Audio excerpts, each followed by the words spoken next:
Пришло время выбирать. Выберешь силикон и увидишь всю силу ее красоты. Выберешь ТПЕ и узнаешь, как прекрасна кроличья нора.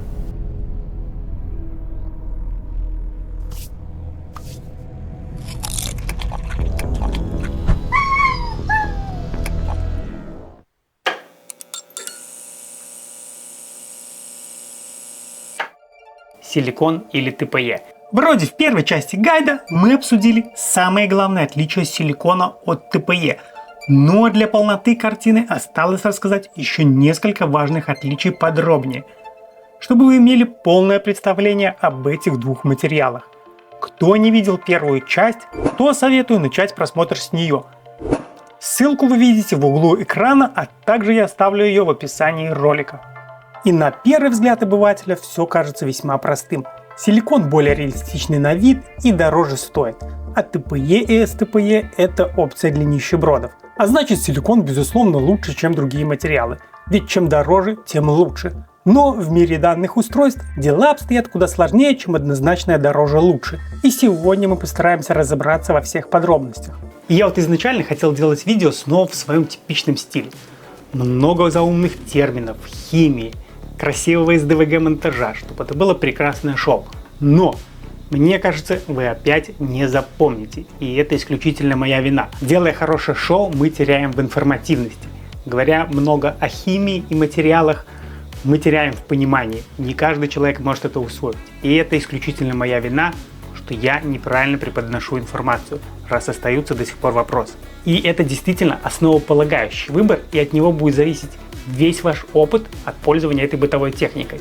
И если вы изначально сделаете этот неправильный выбор, вы просто потратите деньги впустую. Поэтому в этот раз я постараюсь объяснить все более наглядно, на каком-то житейском уровне, чтобы каждый легко на уровне интуиции понял, в чем разница между этими материалами. Сначала я вам просто покажу, что такое силикон и что такое ТПЕ, а потом уже перейдем к разнице в тушках. Первое, что важно знать о ТПЕ и СТПЕ, по сути, это пластмасса, которую производят из множества компонентов.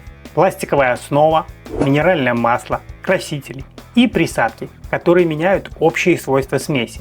После смешивания их разогревают, чтобы получить однородный материал. Нас интересуют только два компонента. Это сам ТПЕ и СТПЕ пластик и минеральное масло, с которым его смешивают. Сам пластик – это основа, а масло – это разбавитель, благодаря которому итоговый материал получается мягким. Без этого масла чистый ТПЕ и СТПЕ был бы по твердости ближе к пластмассе, а не к мягкой человеческой коже. И после смешивания и нагревания итоговый материал получается примерно как губка с водой. Есть твердая основа, которая заполнена жидкостью. При этом масло с пластиком химически не связаны, как и вода в губке. То есть с помощью нагрева, давления и химии это масло можно оттуда извлечь. И поскольку ТПЕ и СТПЕ это по сути пластик, то его можно легко расплавить обратно и придать ему новую форму. Это то, что нам важно знать, чтобы вы дальше легко поняли все остальное. Теперь про силикон. Силикон состоит из изначально двух жидких компонентов, которые застывают только при смешивании. Смешали силикон, залили его в форму и получили конечный продукт. И это работает как с бетоном. После того, как вы смешали все компоненты и он застыл, мы больше не можем обратно разобрать его на компоненты. Мы можем только уничтожить его. Да, кто технари, конечно, все это уже знают про силикон, так как это очень популярный материал и у него есть такие аналоги,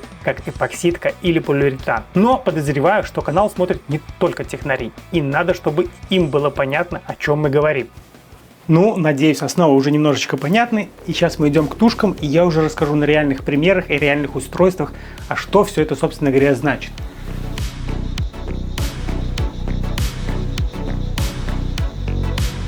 И первое, кого мы обсудим, это вот этот 159-й фангост, выполненный в материале ТПЕ. Это, можно сказать, моя первая любовь, с которой начался этот канал. Она уже давно свое отработала, получила заслуженную пенсию и просто стоит в зале и украшает обеденно-фильменное пространство. Это вся ее задача. Она там просто стоит, иногда ее кто-то переносит, переставляет, переодевает. В общем, она на пенсии, заслуженной пенсии она свое отработала. И первое, что я хочу сказать, что материал ТПЕ считается устаревшим. Почему? Мы пару минут назад говорили о том, из чего состоит ТПЕ и СТПЕ. Это пластиковая основа и масло. Так вот, материал ТПЕ постоянно выделяет это масло без какого-либо внешнего воздействия. Без давления, без химии, без температуры. И вот за время, пока она стояла, это где-то полгода, может даже год, она вся покрылась масляной пленкой. И на ощупь стала прям такой вот неприятной. Вся ее одежда, она полностью промасленная. Если ее потрогать рукой, ты чувствуешь, что она прям в масле. Это невозможно как-то там подробно снять или показать. Просто верьте мне на слово. Эту пленку можно смыть. Это масло можно смыть со стен, на которые она опиралась, с простыней, на которых она лежала. Оно смывается. Но, в общем-то, сам факт выделения этого масла постоянно неприятный и неудобный. Также ТПЕ, считается, имеет резкий химический запах. Я этот запах не чувствую, потому что у меня стаж курения за 20 лет, и я вообще мало какие запахи чувствую. Ничего про это вам сказать не могу. И раз этот материал считается устаревшим, и в принципе я его считаю устаревшим, вообще он считается устаревшим, мы его сегодня рассматривать дальше не будем. Мы просто его сразу исключаем, что все, это устаревшая маслотекущая хуета. И сразу переходим к ее коллеге, материалу СТПЕ. А вот это уже 159-й фанвест, выполненный в материале СТПЕ. Это абсолютно точно такая же тушка, за некоторым исключением. Почему материал СТПЕ намного лучше, чем простой ТПЕ? Первое, он практически не выделяет масло. Она стоит без дела уже примерно 3 месяца, потому что у меня много новых тестов, ролики, я хожу на работу, не могу до нее добраться, извини, дорогая. И за эти 3 месяца вообще не покрылась никакой масляной пленкой. Она абсолютно суха. Если ее потрогать, по ней приятно скользит рука, она прям вот полностью сохранила свои свойства. Как я ее оставил, такой она и осталась. Но если положить ее, накрывать, то от давления масляный след небольшой все равно останется. Но во время хранения, просто стоя, она масло не выделяет. Кстати, СТПЕ от Фанвеста — это в принципе самый сухой СТПЕ, который я трогал своими руками. У других производителей все равно небольшая масляная пленка, но появляется. Это же абсолютно сухая. Второе, считается, что у нее меньше химический запах. О чем я, так сказать, тоже сказать ничего не могу, потому что для меня все пахнет одинаково. Также СТПЕ стал немножечко мягче. То есть он более податливый на нажатие, чем старый ТПЕ. И третье, соответственно, это 159-й фанвест, выполненный в силиконовом теле. И как мы выяснили несколько минут назад, силикон полностью химически стабильный материал. Соответственно, никакого масла он выделять из себя не может, потому что в нем его просто нет. Она остается полностью химически стабильной, и, наверное, такое останется с десяток лет. И это первое, самое важное отличие, но не спешите радоваться. Это только начало. И мы продолжаем дальше. Кто не знаком с этими устройствами на практике и первый раз на канале, то вам нужно знать, что независимо от материала, все куклы нуждаются в обработке пудры, которая делает поверхность куклы действительно приятной при касании. И дело тут не только в самих материалах, а все немножечко сложнее. На самом деле, даже человеческая кожа потребовала бы пудры, если бы не имела микроволосков, благодаря которым нам и кажется, что кожа как бы бархатная, и рука по ней легко скользит. И те, кто бывал в отношениях с маткосодержащей женщины, прекрасно знают, что свежепобритая женская нога редко бывает приятной на ощупь и становится таковой только на 3-5 день, когда как раз таки вырастают эти микроволоски. Так что приношу мои соболезнования девушкам, которые всеми возможными средствами пытаются стать похожими на силиконовую женщину. К тому же человеческая кожа имеет композитную структуру, и самый верхний ее слой является ороговевшей кожей, твердость пластинок которой практически равна твердости ногтя, что также помогает создавать этот приятный скользящий эффект. А вот тело куклы, как силиконовой, так и СТПЕ, никакими микроволосками, к сожалению, пока что не обладает. Имеет монолитную структуру, в отличие от многослойной человеческой кожи, а соответственно никакого внешнего твердого слоя эти материалы не имеют. Поэтому без дополнительной обработки в виде пудры вы не получите такого приятного скольжения по поверхности куклы. Ведь именно пудра обеспечивает имитацию твердого рогового слоя. И если вдруг вам менеджер в магазине утверждает, что какой-то из типов материала совсем не требует пудры, то это наглый пиздеж. И вы абсолютно закономерно теперь можете у меня спросить, а почему же материалы, которые используются для изготовления таких устройств, неприятные на ощупь? Объясняю. Чистый силикон и чистый ТПЕ, СТПЕ очень липкий. К сожалению, пока что человечество не изобрело материал, который будет гипоаллергенный, мягкий, удобный, растягивающийся, но не липкий. Поэтому смотрите, что показывает. Вот у нас есть наш кусочек вчера изготовленного силикона, кусочек ТПЕ, кусочек СТПЕ. И смотрите, что произойдет. и он прилипает к моей руке. Просто так, без ничего. Оп. Теперь смотрим кусочек ТПЕ. Ставим его на стол, и он прилип. Сам по себе. И не только он будет прилипать ко всему, но и когда из этого изготовлена ваша кукла, все будет прилипать к ней. То есть вся пыль, весь мусор, весь грязь, все будет к ней прилипать. И поэтому вы не сможете вот так вот взять и приятно провести по ней рукой. Потому что рука просто банально прилипает к материалу, и ни о каком приятном касании речи не идет. А вот чтобы это касание стало приятным, мы берем пудру, обрабатываем, пробуем. Оп. Все, ничего не прилипает. То же самое будет с куском ТПЕ. Я могу даже в старую пудру помакать его, повозить. Ставим на стол. Все. И он уже не прилипает. Он абсолютно скользит. И поскольку с обоими материалами нам придется пользоваться пудрой, то есть большая разница в использовании. Теперь показываю еще раз. Вот наш обработанный кусочек силикона. Беру вот, например, просто перчатку свою. Вот так вот протираю его, протираю. Абсолютно сухая перчатка. И проводим опять тест. Оп, и он снова начал прилипать. Пудра с силикона стирается очень легко и быстро. Абсолютно всем, что будет касаться силикона, будет стираться пудра. Вы надеваете одежду на куклу, пудра стирается. Вы ложите куда-то эту куклу накрывать, пудра стирается. Вы трогаете ее руками, пудра стирается. Соответственно, каждый раз, когда вы попользовались этим устройством, вам в принципе нужно ее идти мыть и заново обрабатывать пудрой для хранения. Иначе, если вы ее так оставите, она соберет всю пыль, которая у вас есть. Теперь возьмем кусочек ТПЕ, например, который был обработан совсем чуть-чуть. Трем его вот так вот тряпкой, трем. Ставим обратно, и он все равно не стал липким. И в этом главное отличие силикона от ТПЕ и СТПЕ. ТПЕ и СТПЕ прекрасно держат пудру. Ну, ТПЕ не так хорошо. Он из-за того, что выделяет масла много, вот, он смачивает эту пудру, поэтому она намного легче стирается. А СТПЕ, поскольку он не выделяет так много масла, он будет держать эту пудру до следующей мойки. И просто так вы ее не сотрете. Разве что с каких-то мокрых участков.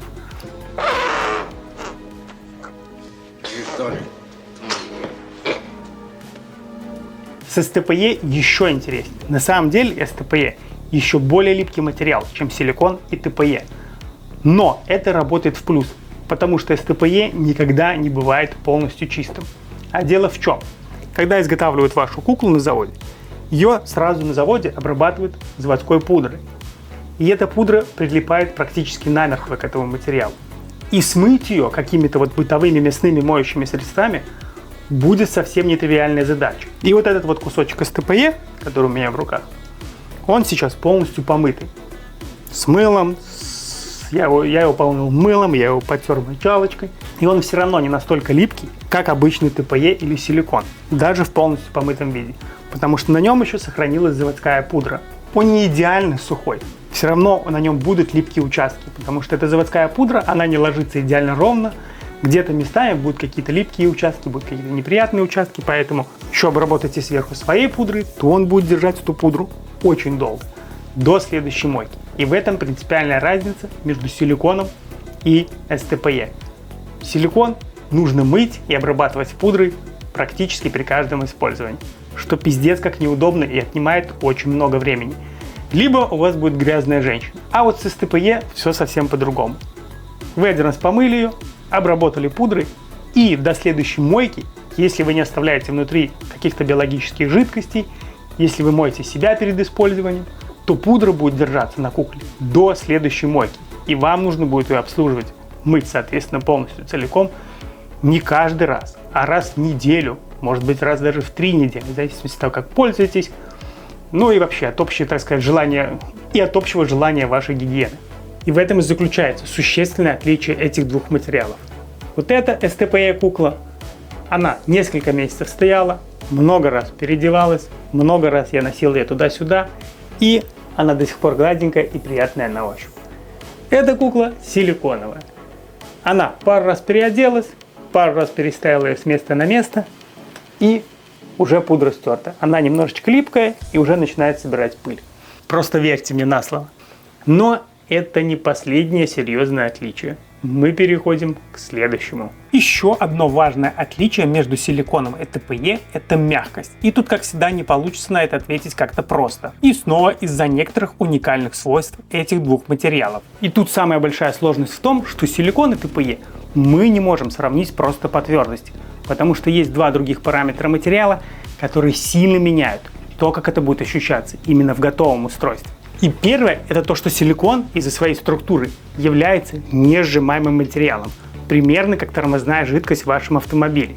Второе – силикон требует значительно больше усилий на растяжение, чем ТПЕ. И вот, например, когда я пытаюсь сжать руку кукле, силикон не может вдавиться внутрь. Он может только вытягиваться наружу, то есть выдавливаться в разные стороны. А поскольку силикон требует значительно больше усилий на растягивание, то и этот нажим требует намного больше сил от меня. И действительно нужно прилагать усилия.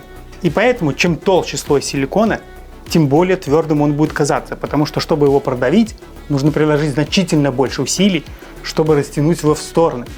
И вот эта разность в мягкости по всей тушке создает, так сказать, некоторые противоречивые ощущения. Если вы возьмете ее за плечо, то это вполне реалистичное плечо, потому что оно твердое, как и должно быть у человека. Возьмете ее за талию, и это тоже очень реалистично, как настоящий такой мясной бачок. Но как только вы опускаетесь ниже, это слишком твердо. А если вы возьмете ее за ногу, то у вас будет ощущение, будто она сдохла и окоченела уже давным-давно. А вот с СТПЕ ситуация совсем иная. Во-первых, СТПЕ очень легко растягивается. То есть вот у меня есть сантиметровый кусочек СТПЕ, и мне не нужно никаких усилий, чтобы его растянуть. А вот наш тестовый кусочек силикона, который толщиной, миллиметра 4, наверное, мне нужно приложить больше усилий, чтобы его растянуть. Просто верьте мне на слово. Во-вторых, СТПЕ вполне себе легко сжимается, в отличие от того же силикона. И если мы возвращаемся к тому, как это ощущается на готовом устройстве, то тут тоже будет большая разница. Если мы возьмем верхнюю часть тела СТПЕ куклы и потрогаем ее, например, за плечо, оно будет ощущаться менее реалистичным, потому что при достаточном усилии я могу вообще нащупать ее на скелет. Если мы пойдем чуть ниже к талии, то она тоже не ощущается настолько же реалистичной, потому что она слишком мягкая. И я тоже могу прощупать ее на скелет. Кажется хуже. Но если мы пойдем еще ниже, то вот эта часть будет ощущаться такой же, как у настоящего человека. То есть недостаточно мягкой и недостаточно твердой. То есть вполне себе комфортной мягкости. Пойдем еще ниже. Никакого ощущения окоченения. То есть это в принципе нормальная человеческая нога. И в этом большая разница. Силикон будет выигрывать в реалистичности верхней части тела, а СТПЕ будет сильно выигрывать в реалистичности нижней части тела. И за счет вот этой большей мягкости и легкости на растяжение у СТПЕ тушек присутствует реалистичная динамика. То есть если я вот так вот возьму, оп, и оно ведет себя так же, как примерно должно себя вести тело человека. А если я попытаюсь сделать то же самое с силиконовой, то ничего не получается. Она остается бревном. И тут, соответственно, вы уже можете решать, а какая часть вам важнее по реалистичности. Нижняя часть тела или верхняя часть тела. И тут, чтобы не прослыть пиздоболом, нужно обязательно сказать, что некоторые опции немножко меняют ситуацию. Например, если вы выбираете функцию уменьшения веса, то тогда вставки внутри будут улучшать ощущение, потому что тогда она уже будет в этой части твердая. Но некоторые производители, точнее даже большинство, уменьшая вес, ставят эти вставки туда, куда не надо. И мы тогда теряем эту динамичность и теряем всю пользу от СТПЕ. Также в силикон можно поставить гелевые вставки, да, и он будет ощущаться намного более, так сказать, человечным. Но из-за разной твердости отличие будет не только во внешней части устройства, но и по-другому будет ощущаться ее богатый внутренний мир, а именно технические отверстия. И вот как раз за счет мягкости и растяжимости СТПЕ материала технические отверстия будут ощущаться очень близко к самкам человека и будут весьма комфортны в использовании. И слово «комфортные» я здесь употребил не зря.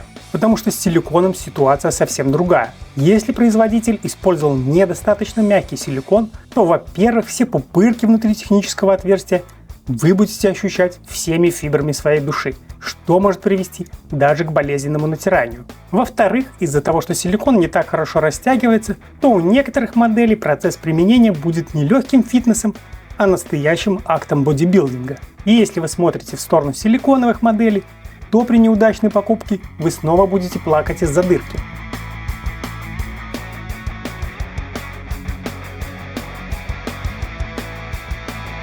Вам наверняка показалось, что на протяжении всего видео я безжалостно разносил силикон и восхвалял ТПЕ. И отчасти это верно. Но тут важно запомнить, все, что мы сегодня обсудили, это относится именно к моделям кукол, которые не имеют никаких дополнительных опций. То есть монолитный кусок резины на металлическом скелете, что, конечно, относится к большинству выпускаемых на сегодня моделей. И вот как раз в таких базовых моделях СТПЕ, безусловно, выиграет соревнование. Может, этот материал звезд неба и не хватает, и на конкурсе красоты однозначно проиграет силикону, но работать будет исправно, даже в базовом исполнении. И поскольку идеального куска резины на сегодня не существует, то и я в своих обзорах стараюсь больше уделять внимание именно куклам, которые имеют что-то больше, чем просто мягкий материал на металлическом скелете. Те же гибридные куклы с силиконовой головой и СТПЕ телом, которые позволяют поднять уровень красоты. Или уменьшение веса, которое дает не только облегчение вашей спине, но и поднимает уровень реалистичности СТПЕ кукол по верхней части тела. Для силикона же производители уже начинают создавать модели с более мягкими техническими отверстиями, чем все остальное тело. Или, например, предлагают ультрамягкий силикон, о котором, кстати, пойдет речь в следующем обзоре. И там действительно будет много интересного, так что советую не пропустить этот ролик. Поэтому не забывайте подписываться на мой канал и ставить колокольчик, чтобы не пропускать новые видео. Еще важным будет сказать, что на сегодня такие устройства весьма недешевое удовольствие. И цены от фирменных производителей начинаются от $1000. А там, где речь идет о больших деньгах, всегда появляются мошенники, которые хотят потрогать вас за карман. И сейчас уже сотнями в интернете плодятся фейковые интернет-магазины и безымянные боты, которые призывают в личных сообщениях пройти по сомнительным ссылкам. Так что не теряйте голову и сохраняйте бдительность. Кстати, в закрепленном комментарии, как всегда, будут ссылки на некоторые из проверенных магазинов, а также промокоды на скидки и, главная, ссылка на мой телеграм-канал, в котором вы найдете не только анонсы к новым видео, но и дополнительные материалы к каждому обзору, которые не прошли цензуру YouTube. Если что-то после сегодняшнего видео осталось непонятным, то пишите свои вопросы в комментариях, и я постараюсь на них ответить. Ну а на сегодня все, и до встречи в новом видео.